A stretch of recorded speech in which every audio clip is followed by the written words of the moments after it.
Hello, I'm Brett Gilliland, host of the Circuit of Success podcast, and here's what's coming up on the show. If you find yourself in a pattern of being taken advantage of by others, and I don't mean once or twice or every so often, it's going to happen if you're human, right? Unless you stay in the home and never leave. But I'm talking about a pattern of being taken advantage of. It's not because you're nice or because you're a giving person. It's because you're doing things in a certain way that creates the environment for you to be taken advantage of.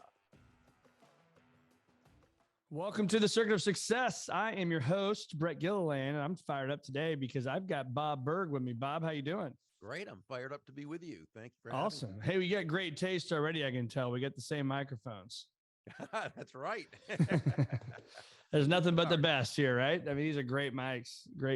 But well, you've probably seen this book before. For those of you watching, you can see it. For those of you not watching, you're listening. I'm holding up the book, The Go-Giver, a little story about a powerful business idea that Bob wrote and was co-author of. And it's a phenomenal book. I read this. I'm not just saying that because you're on the show. That's why I reached out to you to have you on the show, because I read the book, loved it, and highly recommend it to those avid readers like you obviously are. So, Bob, before we dive into all that stuff, you're obviously a thought leader, a speaker, an author. But if you can, just give us a little lay of the land. What's made you the man you are today, and what's gotten you onto the level of your success?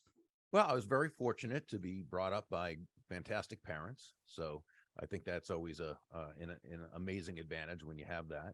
And, I got into sales at a pretty young age, mid-20s, and began to grow from there. I learned and studied sales, which led to studying personal development, because that's such an important part of it. We know that success is built from the inside out, right? We build ourselves, and then it sort of manifests itself outwardly.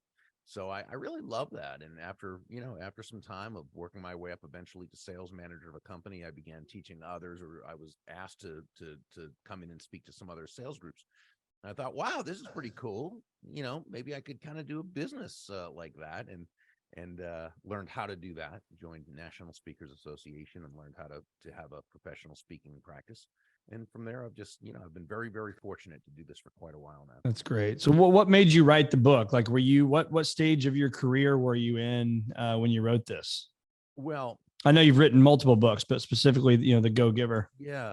So it kind of starts back in the mid 90s when I had a book out called Endless Referrals, and the subtitle was Network Your Everyday Contacts into Sales. And it was a how-to book on really showing entrepreneurs and salespeople who knew they had a great product or service. They believed in what they did. They know they brought phenomenal value to those they serve, but they maybe didn't feel confident or comfortable going out into their local areas and developing the kinds of relationships with people where people would want to do business with them directly and or refer them to others. So Endless Referrals was a system.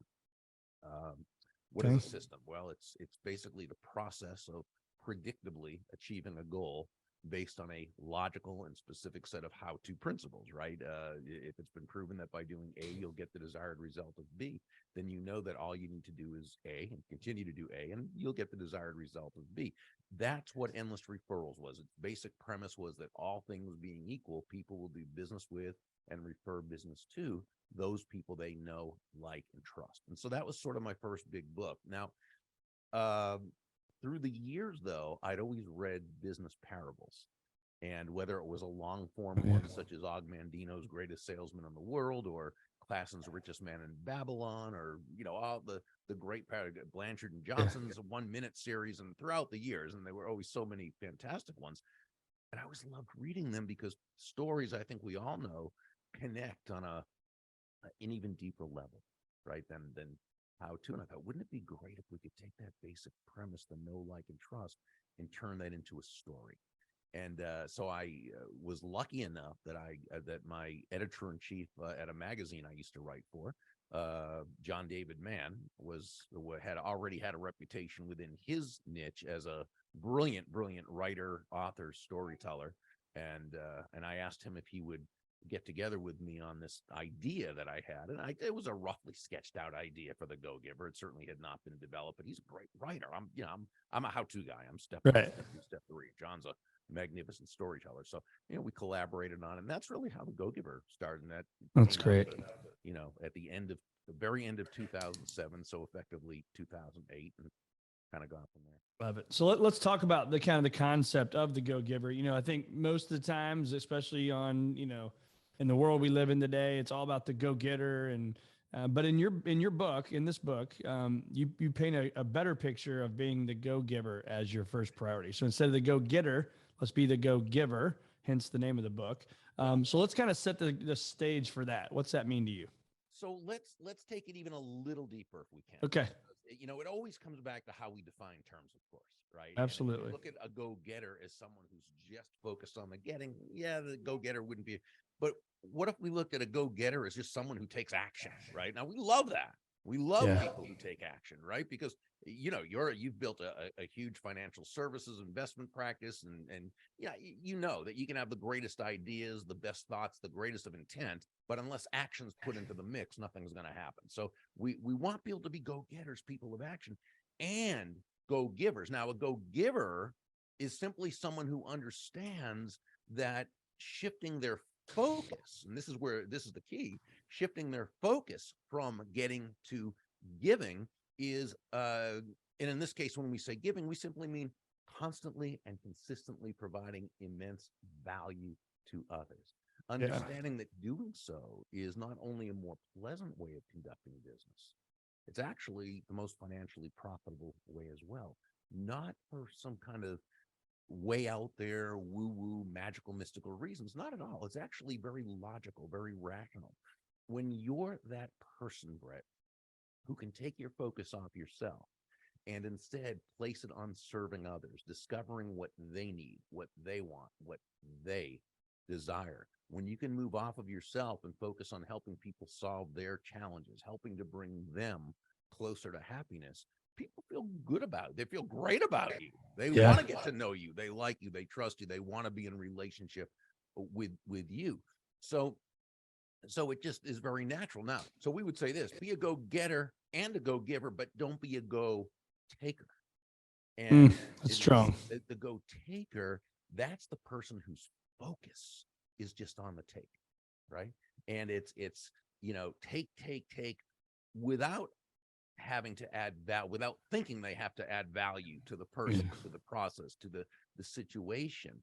And they go takers tend to be very frustrated because they rarely achieve the kind of real massive success that they believe they deserve. But even when they do, and they do sometimes, it tends to not be very sustainable because it's been built on a foundation that is very practical. Not that they can't keep doing it, but boy, is it a tough way to make a living. Yeah, repeating that, right?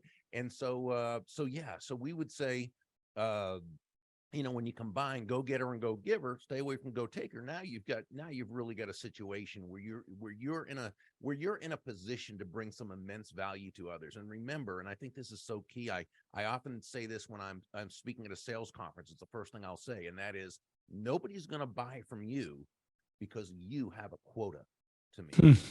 Yeah, no kidding, right? They're not going to buy from you because you need the money, or even because you're a really nice person. Nor do they really give a rip. Right, exactly. They're going to buy from you only because they believe that they will be better off by doing so than by not doing so. And that's great.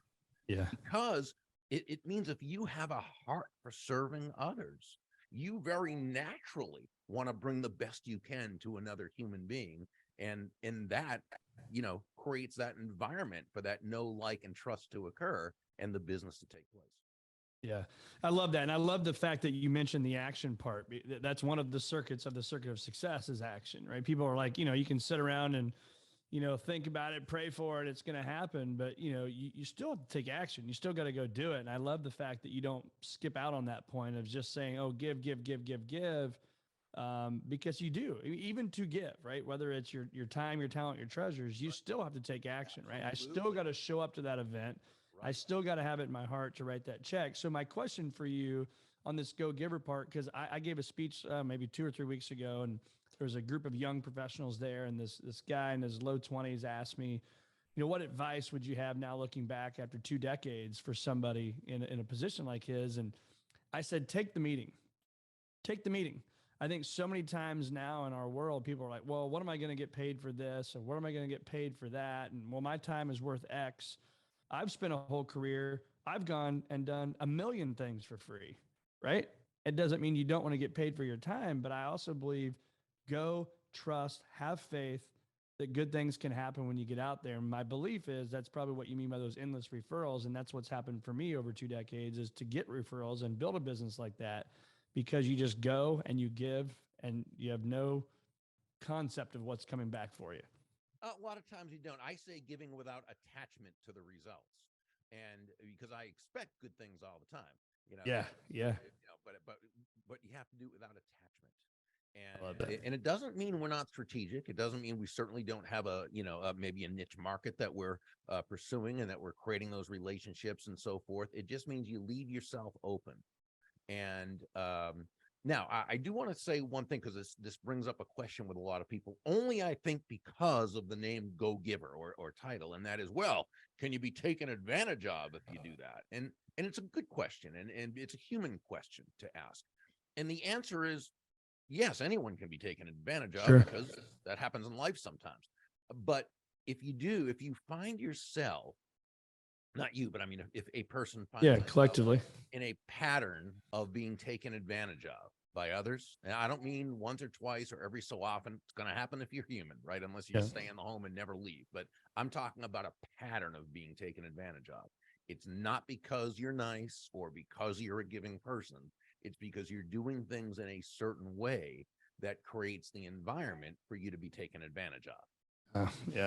And if that's you, my response is congratulations for realizing it and acknowledging it. Okay, because you can go a whole life having things happen, and if you never give it the conscious thought and ask why, well, you keep repeating the same patterns.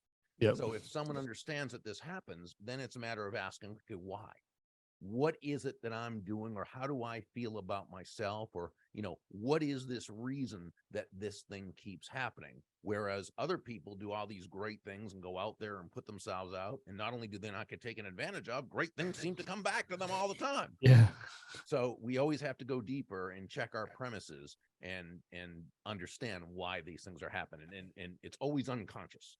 Right. It's always something we're setting ourselves up for, whether it's worthiness issues, whether it's not having the tools to know how to say no when it's appropriate to do so and how to do it tactfully and kindly, whether it's getting a payoff of being the victim and having people feel sorry for, different people have different reasons for doing different things.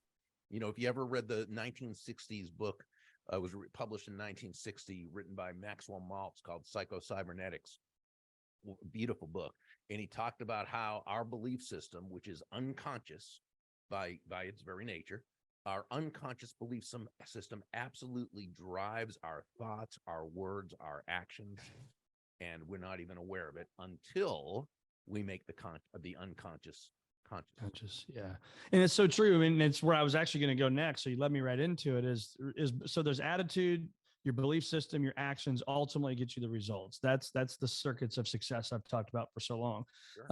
But I think your point is the beliefs, conscious or unconscious, they do lead you in that direction. So my question would be, for that man or woman listening to this now that may be young in their career, and they say, yeah, it's easy to say, go give now, Brett, or go give now, Bob, because you guys have become successful and you've done it.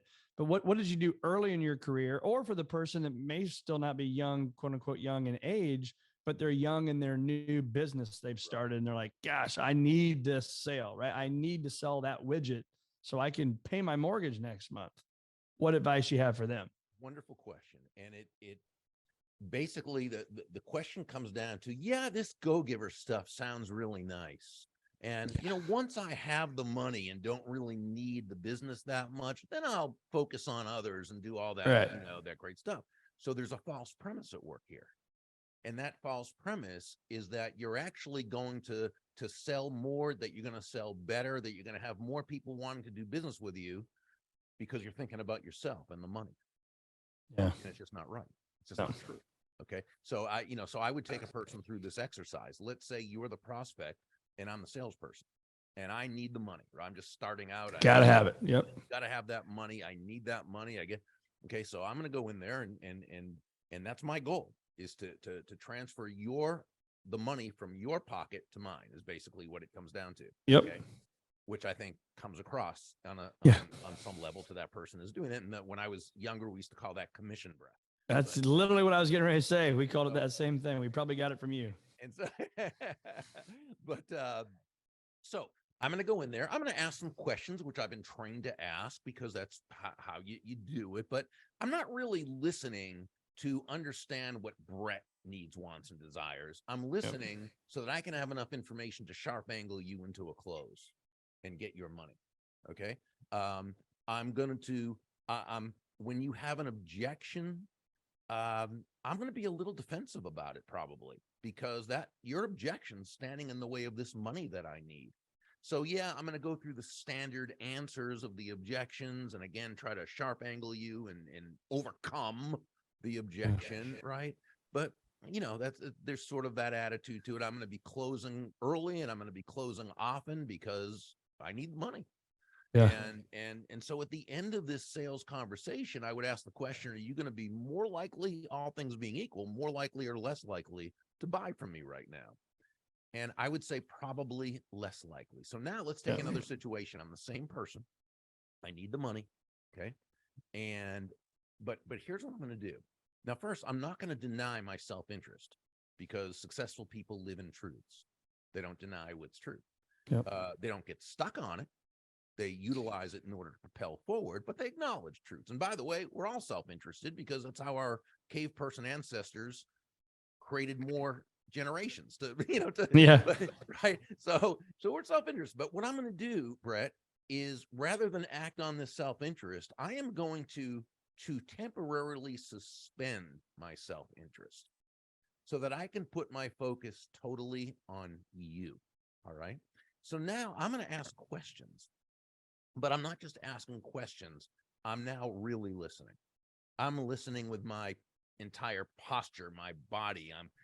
And when you answer, I'm not assuming I know what you mean, because I realize we come from different belief systems. I realize I'm not my customer, and what I find to be of value may not be what they find to be of value. So I gently and tactfully ask clarifying questions to make sure that I understand exactly what you need, what you want, what you desire, that I can provide insights that's going to help you strengthen areas where you're weak that you might not even know about, and be able to leverage strong areas that you may not even know about.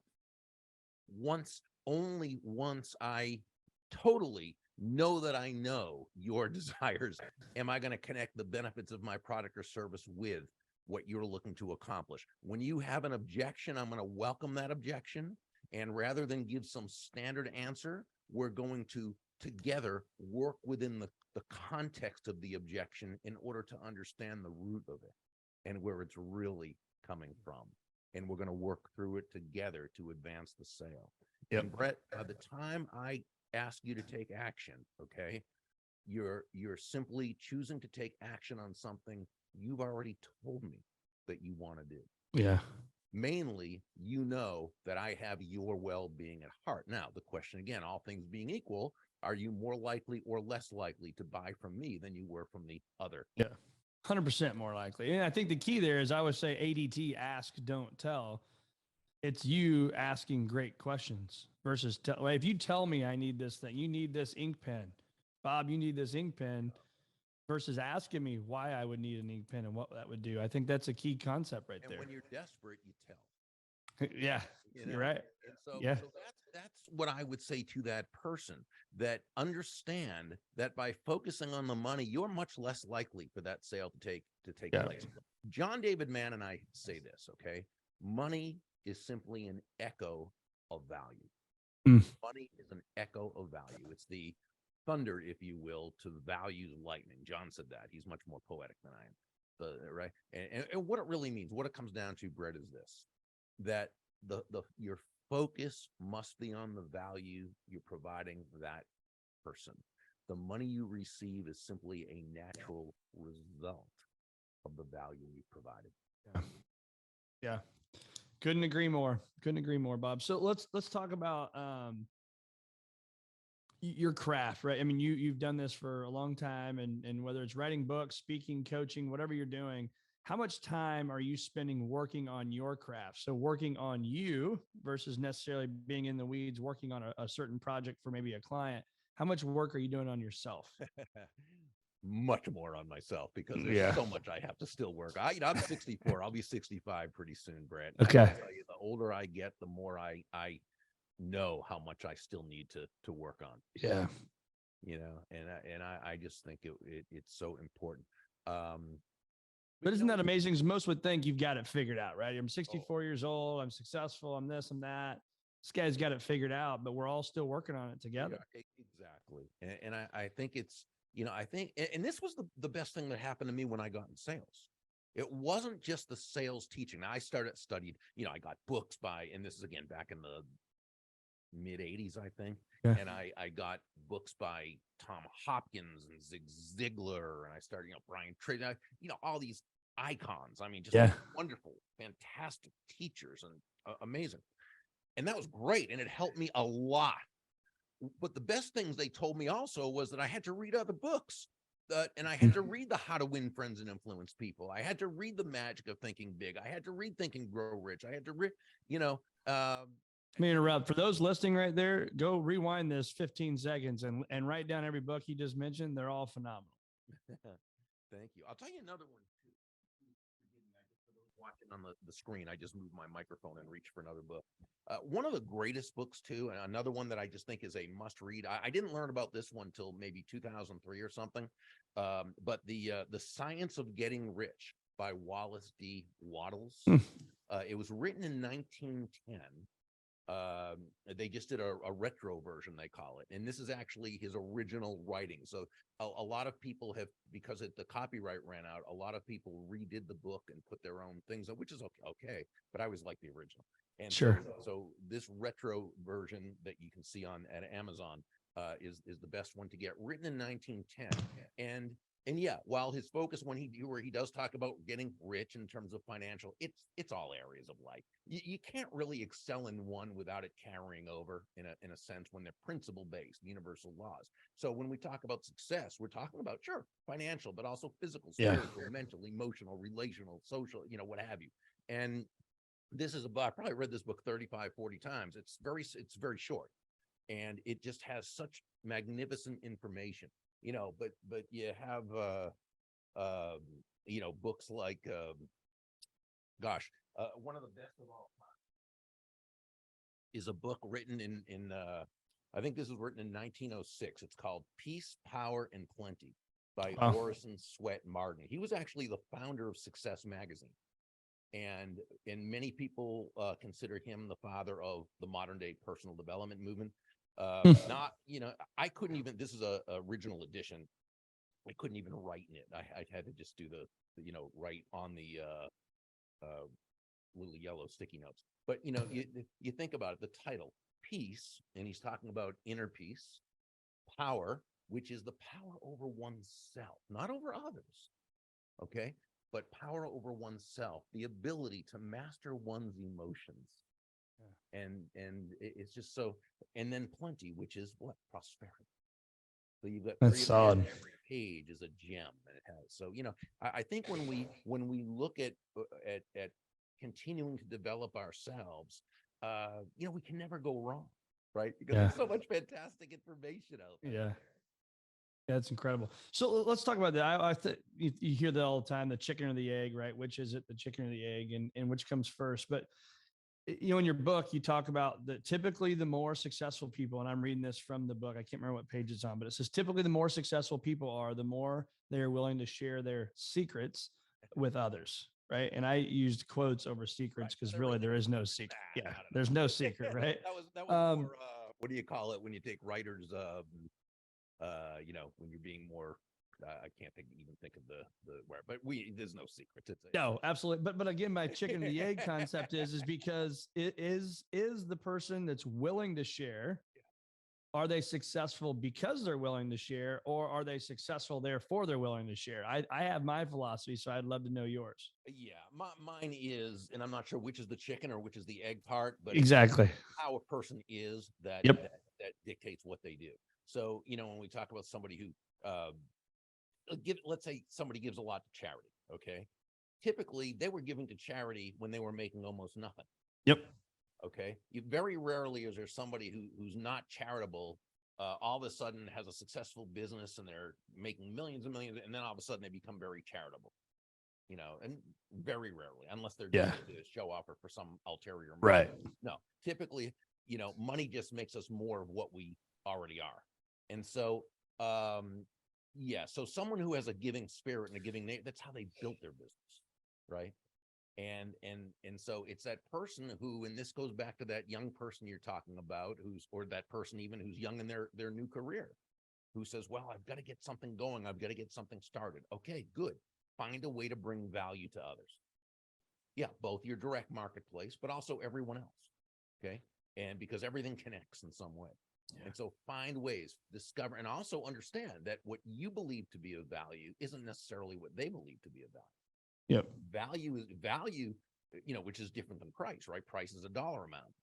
But value is the relative worth or desirability of a thing, of something, to the end user or beholder. Yeah. What is it about this thing, this product, this service, this concept, this idea that brings so much worth to someone that they will willingly exchange whether it's money, time, energy, friendship, what have you, for this, right? Yeah. And both people come out way ahead. Yeah. So, but value is always in the eyes of the beholder.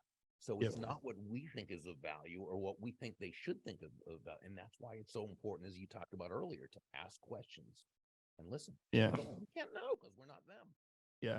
And I think there's just something about giving back. I mean, I've been around tons of people that are like, yeah, I'm not going to tell this part of my process or this part, the scarcity mentality of, I know this one thing on how I sell this widget, right? But then they don't share it. And I don't think that's the abundance mentality we're looking for. Just a few more things here for you. So, I think we all know this, right? What we focus on, we get. What we focus on expands. All those things, no matter how you say it. If I were to follow you around every day, what am I watching Bob focus on daily without miss? I think that generally, Brett, what I try to do is make people feel encouraged, make people feel genuinely good about themselves. I picked that up from my dad. I consider myself carrying on my dad's legacy because that's what he did so well, right? And so I think that's kind of where I am. But again, when I do something like that, I'm doing it for selfish reasons, and that reason is I feel good about myself. Yeah. Right. So, I have this saying, when I define happiness, right? And, happiness by dictionary definition is the mental feeling of well-being. And I think that works. It's a good definition. But I go a little deep. I say that happiness is a genuine and ongoing feeling of joy and peace of mind, the result of living congruently with one's values. So if you value a certain thing, so you've helped a lot of people invest and you've done very well by helping people do that. But when you help someone and you know that you have really helped them to take care of their financial future, to be able to leave a legacy for their kids or for charities, or to have a life where they don't have to be in worry all the time, when you do those, you feel good. That's selfish, not the money you're making. Right. Okay? That's a great thing, but that's not why you do it. You do it because it's congruent with your values. Yeah. You feel good about yourself when you do that. Yeah. That's what it's all about. Yeah, you're right. I mean, we talk about that here at our firm, Visionary Wealth Advisors, that vision aligned and values aligned. If those two things aren't congruent, even if I was trying to hire you, right, as an advisor at Visionary, if our vision and values are not aligned, it's never going to work, right? It's going to be oil and water. I always say our vision and our values are like a magnet. I remember my kids' trains when they were little, right? The magnet either connects or it repels, right? You try to connect it and it just won't do it. And if our vision and values are connected and aligned, they're going to connect and they're going to do very well. We're going to have an interdependent relationship. That's what works in life, in anything, right? What would you tell yourself what you know now to be true, but maybe you didn't know it on the climb, right? That journey, whether you were in your 30s, your 40s, whatever. What do you know now to be true that you didn't know at the time? I'd probably go back to my early 20s, and an older, more mature Berg would tell young Berg first, shut up, stop talking, because you don't know anything near what you think you know. And to paraphrase that great saying, it's credited to Mark Twain. I don't know that Mark Twain actually said it, but it's brilliant, so it sounds Twainian. We credit things to Mark Twain. But apparently he said it ain't what you don't know that gets you into trouble. It's what you're absolutely sure you do know that just ain't so. That was me. I absolutely thought I had it figured out. I absolutely thought I understand humans. I understand how things work. I get this world. I know it. I did. There was so much I did. Yeah. Yeah. What are you doing to be a student of the game? Like for me, I jokingly call this, but I'm really serious too, is this is my weekly therapy. I get to learn from, experts all over the world, like yourself. But what do you do to be a student of the game, to keep working on your craft? I constantly read, constantly discuss. It's funny. We have a online Go Giver community, and part of that is a mastermindy group called the Go Giver Success Alliance, and we've got these really successful people that take part in this every Wednesday at Rachel's famous coffee cafe. With Rachel's from the book, right? Yeah, right. And there's so many great people on there, and people think I'm, no, it's not. It's not me teaching. It's everybody learning from one another. And I mean, it just charges my batteries. I come away from that thing and it's like, holy cow, that was great, because I learned this from Jeff West, who was like one of the leading Aflac leaders in the world. And I learned this from, this person who was a great realtor at that. And I learned this from so-and-so, and so that to me, I get to just learn from all these other people. That's awesome. Great stuff. Who you surround yourself with matters, right? So Bob, where can our listeners find more of you? I know you've got a website. You want to share that? Yeah, I'm a pretty simple guy, and my name is spelled Burg, and that's actually my website, burg.com. Burg.com, Burg.com. Are you on social media at all? Oh yeah, I was gonna say everywhere, but that's not true, because it's like all these different things. Right. Probably, LinkedIn, Twitter, Yeah. Facebook, but LinkedIn is probably the best place to. Awesome. We'll put all the stuff in the show notes for our listeners. Tons of takeaways for me. We didn't even get to the 5 laws of stratospheric success, but the law of value, the law of compensation, the law of influence, authenticity, and receptivity, right? Those are 5 amazing things. If you're watching, go pick up this little red book right here called The Go Giver. It's phenomenal. You'll love it. And Bob, it's been great having you on the Circuit of Success. It's been a pleasure. Thanks so much for having me.